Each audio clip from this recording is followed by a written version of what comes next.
This is a short story I wrote called Kill the Wizard. It's a short story about killing a wizard. So, here it goes. It'll go away when you dump the body. You jerk to life as if waking from a nightmare. It all comes back with the reminder of what needs to be done, of the dead man in the back seat. Then there's that itch in your spine, that curl of space over the corpse, like smoke, except it holds its form. It imposes itself, imprints on your psyche as you refuse to look. A distortion. Don't check the rear view. Don't look. You accelerate into the night. The desert road is reduced to a blurry splotch, filtering through your headlights and recycling over and over again, flattening, losing dimension. You peer around you into nowhere, the nowhere everywhere around you. A song plays in your head, one that you've never heard before, that no one has ever heard before because it's not a real song. It's a tonal sense, making music of tire noise, making gremlins of the asphalt. But that thing is no song, no gremlin. You've driven enough all-nighters to know what is demons snapping at you in the cobwebbed corners of your periphery and what is actually there. The distortion is fundamentally there. Luckily, you don't believe in ghosts. Unluckily, your beliefs don't matter. You rack your brain for a clue, something the man whispered before succumbing to the blood loss. Paper, pages, paths, all nonsense, nothing helpful, nothing to explain that thing in the back seat. Here. You screech off the road into the shoulder and then off into the dirt. A cloud of dust rips up behind you, obscuring your view, and for a moment it is as if you are buried alive. You snatch a shaky, cold breath as the dust peels away like a curtain to reveal a star-speckled night. You kill the lights and the engine. Avoiding the thing in the back seat, you peer out of your window. No cars for 1,000,000 miles, not except a set of headlights bobbing up over the distant mountains. No one cares what anyone else is doing this late, no matter how odd. No, people just want to get home, or to their next truck stop or motel or wherever. No one cares about you tonight. You'll be fine. You take a moment to steel yourself against whatever it is you might be seeing back there. It's probably nothing. It has to be nothing, because if it's something, then suddenly a lot of things don't make sense. But things have to make sense, or else there wouldn't be things of which to make sense. So you turn, but you keep your eyes low, attached to the burlap body bag, splotched with shiny black like oil where the holes in Cadre, at least you think that's his name, leaked through. Keep eyes low. If not, you don't know what you'll see. You think of the heart and the floorboards of that one high school story, but you don't hear anything thumping, just the crackle of your engine cooling off in the night's crispy cold. It's like a dying fireplace, gives you a little comfort. I don't want to do this. But you're doing it. You've done it. You will do it. And you leap out of the driver's side. Cold hits you like predator teeth scraping your flesh head to toe, and you jerk into shivers. You bundle yourself with your arms and yank the back door open. Then you are confronted.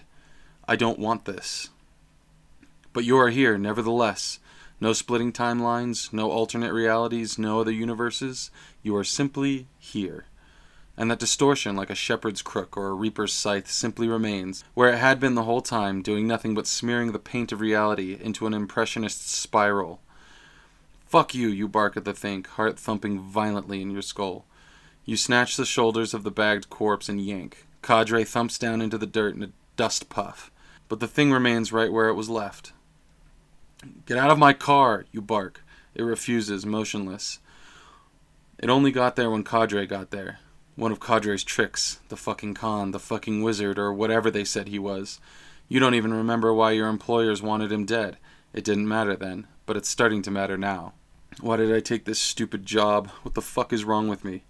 You're a junkie. A stupid fucking junkie. Who would never be anywhere other than here. Like the road, your path has always been cycles and cycles, flattening over cycles and cycles. A scope the length and breadth of some shitty headlights. This was always going to be your road. There was only ever one path for you. You rub your wet eyes and muffle a roar into the nook of your shoulder. You feel better now, but only a little. There's still the itch under your skin. The thing that makes you want to peel your flesh off like ripping pages out of a book. Fucking junkie. You're jonesing again, aren't you? Fucking junkie. Get this over with. You have to, despite the thing. You grab the wizard and pull him with your weak tweaker arms, atrophied muscles, atrophied innards, just falling to pieces like your shitty old car. You glance up at your car when you lose your breath. Your bones tighten, fuse at the joints so that you're a statue. The cold cuts through you as if you're nothing but ribbons in a breeze. The thing looms before you. Bigger? No. It's following you, equidistant from you now, where you had left it before.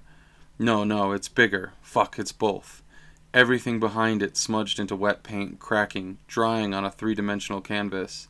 You stumble back, but not before swinging a vicious kick at the wizard's body. He jerks, but not to life. Like kicking a bale of hay, like kicking one of your OD'd buddies to see if he'd wake. Then when he didn't, you stole his shoes, jacket, and left him for dead. That was one of your good friends, wasn't it? This life isn't a path for you, is it? It's a prison.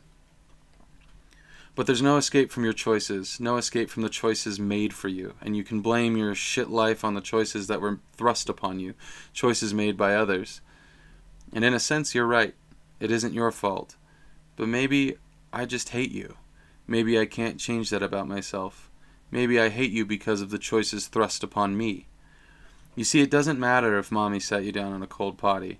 I hate you for who you are. I can hate everyone who made you the way you are, or I can just hate you. I choose you. You fucking worthless junkie. What the fuck is this, you cry? Cry, cry, cry. Howl if you must. You're trapped. You gnash at the thing, but it's getting no further or closer. Why is it doing that? Why? Maybe you have to ask it the right question. Maybe you have to try and understand it, because it is just getting bigger, just eating up more of the world, just chowing down, but it's leaving you where you are, isn't it? Everything is a mosaic, a smear, an abstract of what was there. You can kind of see it, but mostly feel it. It's part of the background, part of the scene. You're there, junkie. You're there, but only because you're the focus. Everything falls in and out of abstract as the swirl maintains its distance from you and obscures all around you. This is the Junkie Show. Congratulations, you finally made it big. Stop it. You cry, cry, cry as the tears stream down your shallow cheeks, sunken in, once held up by a scaffolding of teeth that you neglected for your high. But worse now, the thing isn't a thing, it's a presence, like you can hear raspy breathing beneath the silence of the desert night, hear a distant heartbeat like a war drum. Maybe you can hear me. Your face drops. No rage, no confusion, terror.